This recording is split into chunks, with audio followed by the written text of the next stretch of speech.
Good morning, everybody. Welcome to the Children's Behavioral Health Summit. I am Jaquie Anderson. I am Senior Director of Grant Making at the Blue Cross Blue Shield of Massachusetts Foundation. I want to start off by welcoming everybody here today. I mean, I've heard, conversations. Oh my gosh, I haven't seen you in, well, not seen you in person in like 2.5 years, right? So it's kind of and for a number of us, this may be the biggest room we have been in 2.5 years. So that's kind of scary and kind of good as well. So, and so I want to encourage you as we go through the day, when we have our breaks, connect up with folks.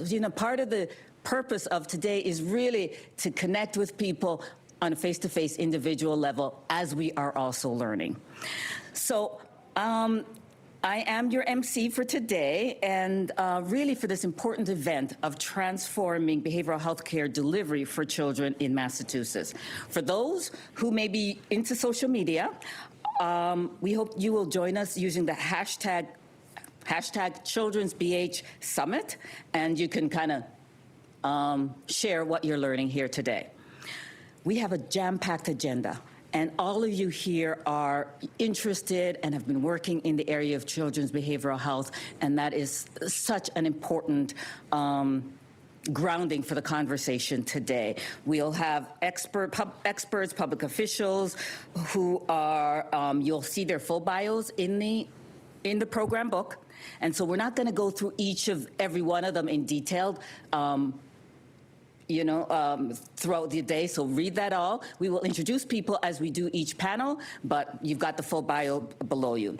And so to get things started, I would like to introduce Steve Walsh, and Steve is the President and CEO of the Massachusetts Health and Hospital Association, for our welcoming remarks. MHA serves as a leading voice for the Commonwealth's hospital and health systems, and Steve helps to steer the association's effort to advocate, educate, and communicate around the biggest issues facing providers and their patients.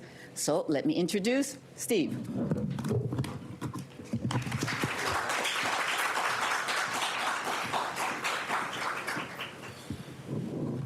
Thank you, Jaquie, and thanks for agreeing to do this with us today. And most importantly, thank you to you and your team for all of your incredible work at the foundation. The stuff that you're putting out that we can all learn from and be better because of is much appreciated. So keep up the great work. It's great to be here with all of you. It's always great to be here with our partners from Boston Children's Hospital. As you know, I have a very personal relationship with Boston Children's. I lived there for 4 months, some 11 years ago. And I went back recently for a follow-up surgery for my son. And I requested, because we are all sometimes stuck in time, I requested the same team that I had 11 years ago, because that's what I remembered. And when the team walked in, they looked a little older than I remember from 11 years ago. And one of the docs said, "I don't know why they called me, the family requested it." And the nurse said, "I thought you'd be golfing." And so I said, "I want Top Gun, the original. Where's Iceman and where's Goose?" But the care, as always, was simply extraordinary. And the team at Children's is second to none. And the work that they are doing, both in behavioral health and pediatric care, is exemplary, something we all appreciate in this Commonwealth and throughout the world. We also have some of the brightest minds in pediatric care and behavioral health here today, all of you.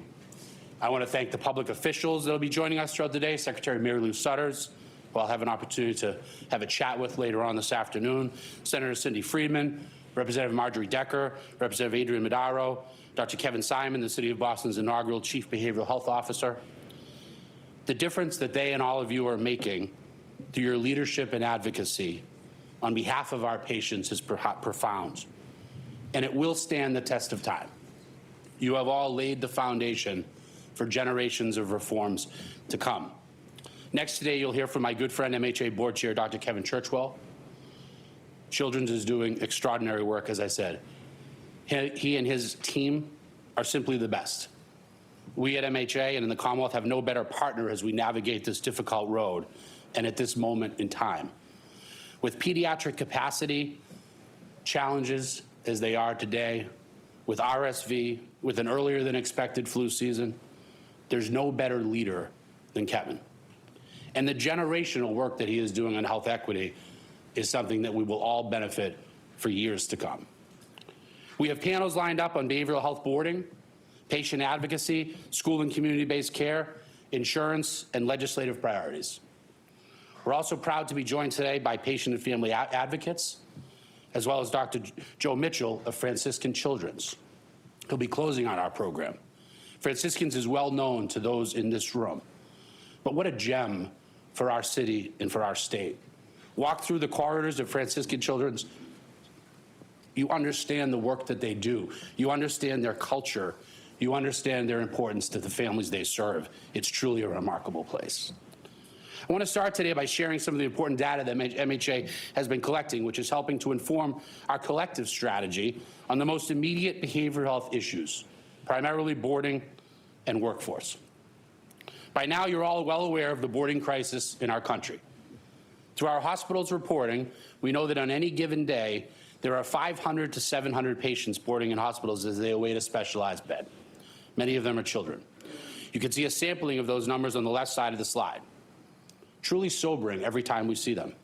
On October 17th, there were 680 total patients boarding in Massachusetts hospitals, including 115 children.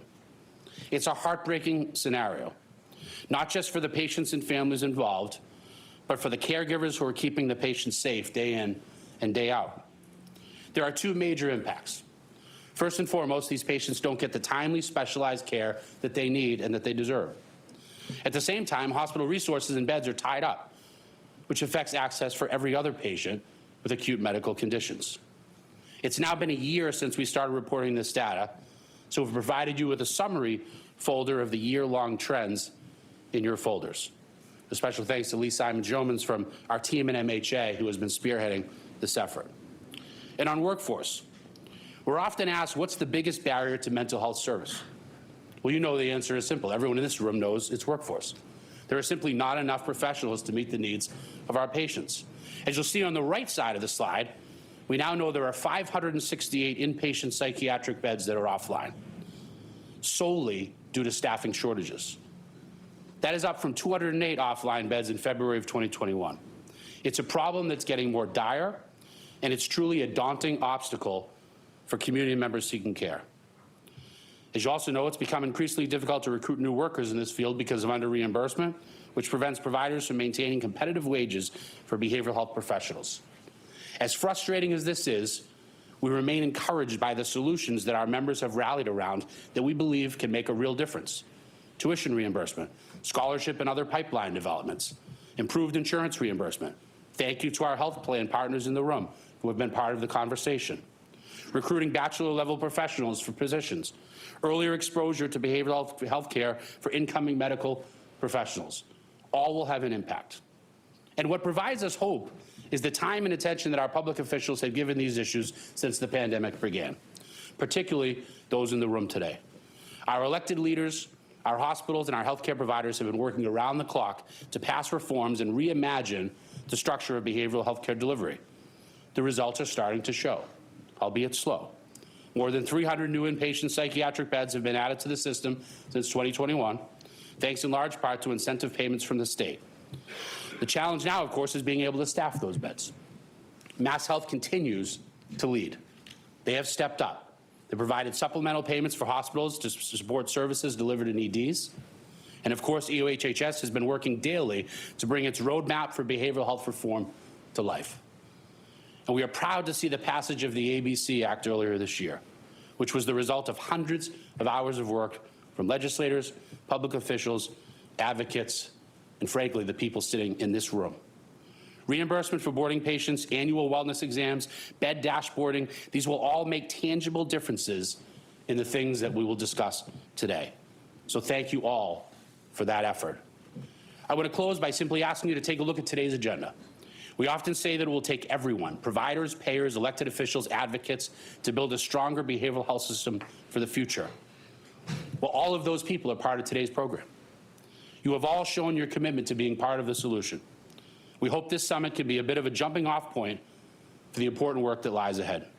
Again, thank you all for being here. And with that, I will turn it back to Jaquie to get our program underway.